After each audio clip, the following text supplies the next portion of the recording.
siguro I'm growing up, or as I was growing up, siguro iniisip ko ng mga times na yon, kapag merong isang drastic change sa buhay ko, kala ko yun na yung pinakamatinding cannonball moment. Pero habang tumatanda, habang mas nag-iiba yung circumstances, mas tumitindi rin talaga yung mga pagbabago. And siguro I would say, itong pinaka-recent na nangyari sa akin, na pagbabago, ay when I had my daughter. So I could say that this is my cannonball moment, because so many things that changed, no, sa akin, especially sa pananaw, sa pagpapahalaga ng maraming bagay, lalong-lalo na sa pagpapahalaga sa buhay.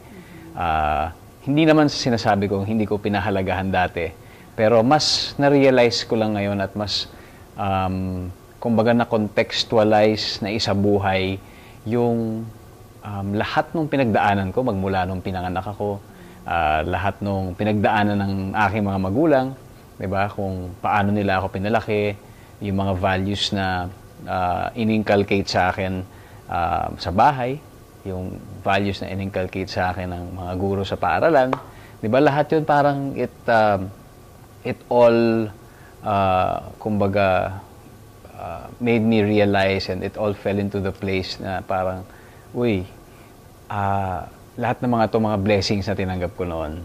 And I want my child to live a good life, and I want all these good things to be given to her as well. So, naisip ko dati, siguro kung wala pa siya, hindi ko marirealize ang lahat ng mga ito. Iba talaga kapag meron ng living person, or may isang taong nabubuhay na sa harapan mo at nasa iyong mga kamay ang kanyang kapalaran. Everything, it shaped me because it sharpened everything. Parang, kung yari meron akong goal, dati siguro kung sinasabi ko sa sarili ko, sige, pwede yan siguro sakana o in the next so many years. Nagkaroon ng sense of urgency kaagad dahil you're not only living for yourself now, but you're living for someone else, for your family. And mas nagiging urgent yung lahat ng ginagawa mo dahil may purpose ka na ngayon. It's not only for yourself, 'di ba? Kumbaga dedicated na lahat ng passion and energy mo towards your child, 'di ba?